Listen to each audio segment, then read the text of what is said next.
Olá, este é mais um Gente de Bagagem da TV Viking. Estamos aqui hoje com uma convidada muito especial, Fernanda de Almeida. Fernanda, tudo bem, Fernanda? Tudo bem, e você? Fernanda, obrigado pela presença. Eu que agradeço o convite. A Fernanda vai contar um pouco de uma experiência que ela teve. Você viveu fora do Brasil, né? Isso. Você viveu por quanto tempo? Fiquei 6 meses em Salamanca, Salamanca, Espanha. Muito bem. Dentro dessa experiência que você teve, você teve algum processo que você planejou antes disso? O que você foi fazer na Espanha? Bom, na verdade foi 2 anos de preparação, porque o tempo que eu ia ficar lá, eu fui fazer uma viagem de estudos, né? Uma segunda especialização. Então, eu fiz um planejamento grande, porque eu já sabia que eu não ia trabalhar lá.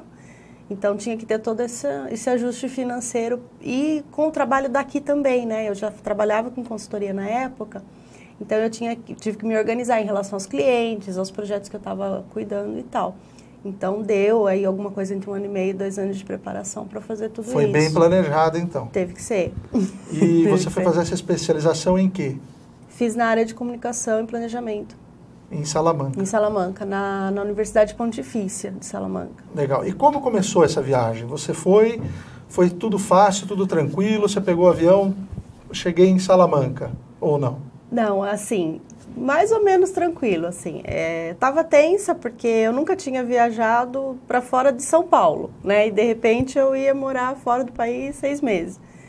E eu me preparei bastante antes aqui, naquele ano de 2007 tinha muito aquela coisa do pessoal ir para a Espanha e voltar, né? O pessoal não deixava entrar e eu compunha muito o perfil das pessoas que iam para trabalhar ilegal. Sou solteira, sozinha, estava viajando sozinha, 30 e poucos anos, então era exatamente o perfil que ia para ficar.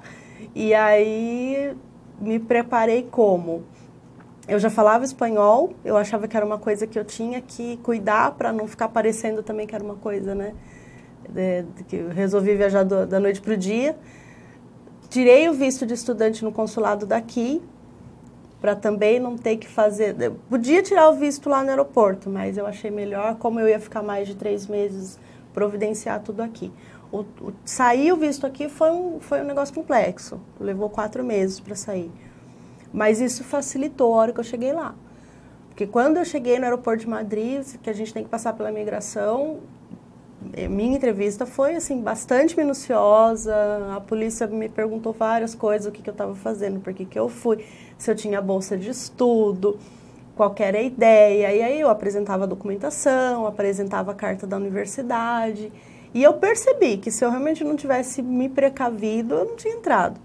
Aquela época, 2007, 2008, foi uma época que a Espanha estava vivendo uma fase boa, né? Muito boa, economicamente muito boa. E eles estavam travando os brasileiros que estavam querendo aproveitar essa fase boa e eles estavam mandando de volta. Então, tinha aviões que chegavam e voltavam e as pessoas... Voltavam. Uma semana antes de eu ir, voltou 20. Eu me lembro, voltaram 20 brasileiros. Eu fiquei impressionadíssima, né? Eu falei, eu não vou conseguir passar da polícia, mas eu consegui. E olha que depois que eu passei da polícia, eu já estava saindo com as minhas malas todas do aeroporto.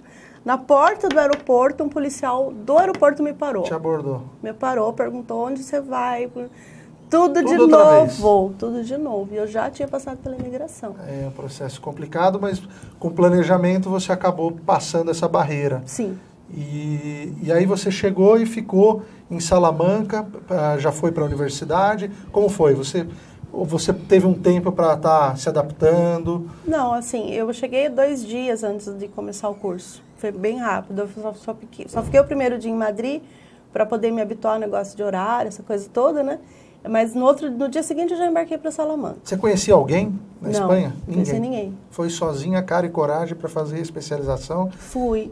É que eu tinha muita curiosidade de conhecer a Espanha. Não sei porquê, não tenho ascendência espanhola nem nada, mas pelo menos não que eu saiba, ou se tiver da época das bandeiras, eu brinco, né? Veio lá em 1500. Mas eu tinha muita curiosidade de conhecer o país. Eu tentei juntar o útil ao agradável. E durante esse período você conheceu algumas cidades na Espanha, obviamente. E essas cidades, alguma curiosidade, alguma cidade em especial que você gostou muito? Então, eu escolhi algumas cidades que eu queria mais conhecer, né? Depois de eu me instalar em Salamanca, sempre que tinha espaço no curso eu viajava. Então, fiquei alguns dias em Madrid, depois que o curso acabou, eu consegui sair numa viagem, ainda tinha uns 30 dias para voltar para o Brasil. Aí eu fui conhecer Barcelona, depois fiz uma viagem muito legal de Barcelona direto para Sevilha, que se atravessa mais ou menos o país inteiro e faz até um percurso pelo litoral que é muito bonito, de trem. De trem, a viagem toda. Aí desci Barcelona para Sevilha. Quanto tempo essa viagem de trem de Barcelona até Sevilha? Que atravessa o país completamente. Eu acho que dá umas, deixa eu pensar, mais ou menos umas 9 horas da manhã até umas 3 horas da tarde, mais ou menos a hora que eu cheguei em Sevilha. Certo. Não é tão demorado se você pensar a distância. E Sevilha é lindo. É maravilhosa aquele clima, né? Que é o espanhol que a gente tem como no imaginário, né? É muito linda. Depois eu fui fazer um passeio no litoral.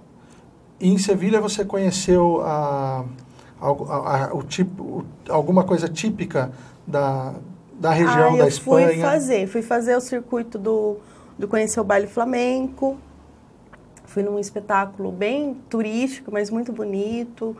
Fui conhecer os restaurantes, porque assim, conhecer comida, tapas bastante. E Salamanca tinha muito. Salamanca é uma cidade muito de Falando festa. em restaurante, você cozinha também? Cozinho.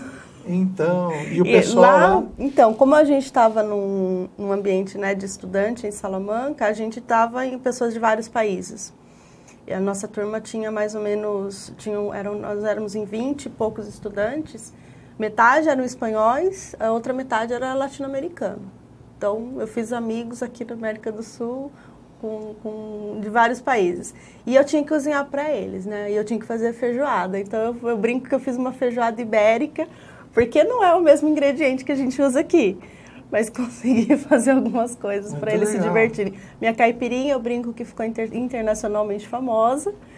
Tinha que fazer, e limão lá, o limão que a gente usa aqui, o Tahiti é muito caro, né? Uhum. Então a gente reciclava praticamente as caipirinhas. Tinha que fazer um limão, tinha que fazer muitas. Fazer muitas, tinha que durar o limão. Tinha que durar. Legal. E a feijoada, o pessoal chamava a Fernanda, queremos feijoada. Você ia e fazia. Legal. Fiz. Legal. Depois disso, você conheceu algum outro país ou não? Então, nesse passeio que eu fui para o sul, era uma outra coisa que eu queria fazer, era fazer a travessia do Estreito de Gibraltar. Também era uma coisa que eu tinha na cabeça. Deus sabe por que essas coisas ficavam na minha cabeça. Então, aproveitei o tempo que eu fiquei em Tarifa, uma cidade linda. É a última cidade, aquela pontinha da Espanha lá embaixo, é a última cidade.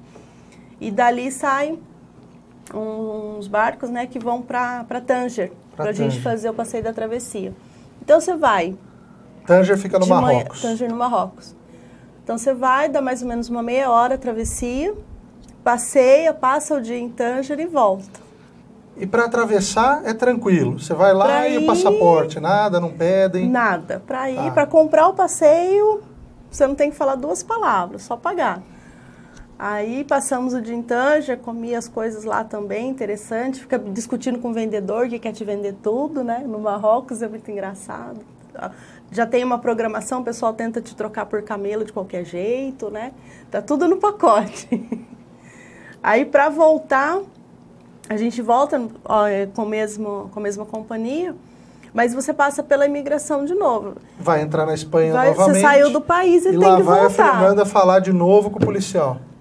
E assim, aí eu estava completamente desprevenida, né? Porque aí eu não me toquei realmente que eu estava saindo do país e voltando. Na minha cabeça eu estava comprando um passeio turístico, né? Seu planejamento de 2 anos ali na cabeça, aquela hora, falou caiu agora... Caiu tudo no meu ombro. Ali foi engraçado, porque eu falei, nossa, nem tinha me tocado nisso, né? Mas eu andava com o passaporte porque era a recomendação. Então, eu estava sempre com ele à mão. E eu sou muito assim, né? Melhor fazer isso, vai que, né? Então, eu estava com o passaporte. Mas, mesmo assim, encrencaram muito para deixar eu entrar. Depois, eu fui saber, porque meu rosto tem um pouco de traço... Marroquino? Marroquino.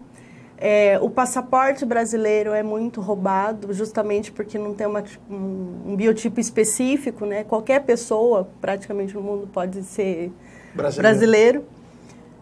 E aí eu tinha que provar que a Fernanda do passaporte era eu. Então foi bem mais difícil do que a primeira vez, né? Mas aí, conforme eu fui dando referências, eu comecei a dar referências da universidade porque me pareceu que seria assim mais concreto para eles poderem, se eles quisessem checar, qualquer coisa desse tipo. Eu fui dando referências da universidade e eles me perguntavam coisas assim, mas a universidade fica em que rua de Salamanca? Qual que é o número? Quem que é o reitor? Coisas desse tipo. Perguntas difíceis, né? Que você tem que realmente saber. Aí eu me toquei, na hora que eu comecei a ver a